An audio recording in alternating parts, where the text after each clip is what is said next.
জয় বড়মা। দিনটা ছিল কালী পুজোর দিন, আগের রাত 12টার সময়। আমি, আমার হাজব্যান্ড, আমার মেয়ে, একটা দাদা ও তার ওয়াইফকে নিয়ে সবাই মিলে চলে গেছিলাম বড়মার কাছে। আমার হাজব্যান্ড প্রথমবার বড়মার কাছে দণ্ডি কেটেছিল, তাই প্রথমবার যেহেতু গেছিলাম খুব ভালো লাগছিল। আমার মেয়েকে নিয়ে যাব তাই তাড়াতাড়ি চলে গেছিলাম। পুজোর দিন প্রচণ্ড ভিড় হয়, তাই আমরা পুজোর দিন যেতে পারিনি, আগের দিন গেছিলাম। তবুও দেখো রাত 12টার সময় এখানে প্রচুর ভক্তের সমাগম। প্রচুর ভক্ত দূর দূর থেকে আসে মায়ের কাছে প্রার্থনা করতে, মনোবাঞ্ছা পূরণের জন্য। সবাই দণ্ডি কাটছিল আর মাকে এক মনে ডাকছিল। এখানে আসলে একটা আলাদা রকমই মনের শান্তি লাগে।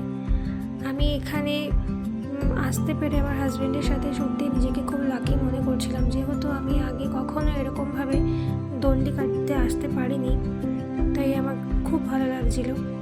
এটা দেখো মায়ের মন্দির, ফাইনালি মায়ের মন্দির ও মাকে দেখতে পেরে আমি নিজেকে খুবই লাকি মনে করছিলাম। জয় বড় মা, মা যেন সবাইকে ভালো রাখেন আর মাও ভালো থাকেন। দেখো ফাইনালি মায়ের দর্শন পেয়ে গেলাম। জয় বড় মা।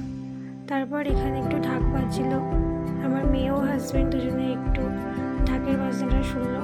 তারপরে আমরা রাতের বেলা আবার বাড়ি ফিরে আসলাম।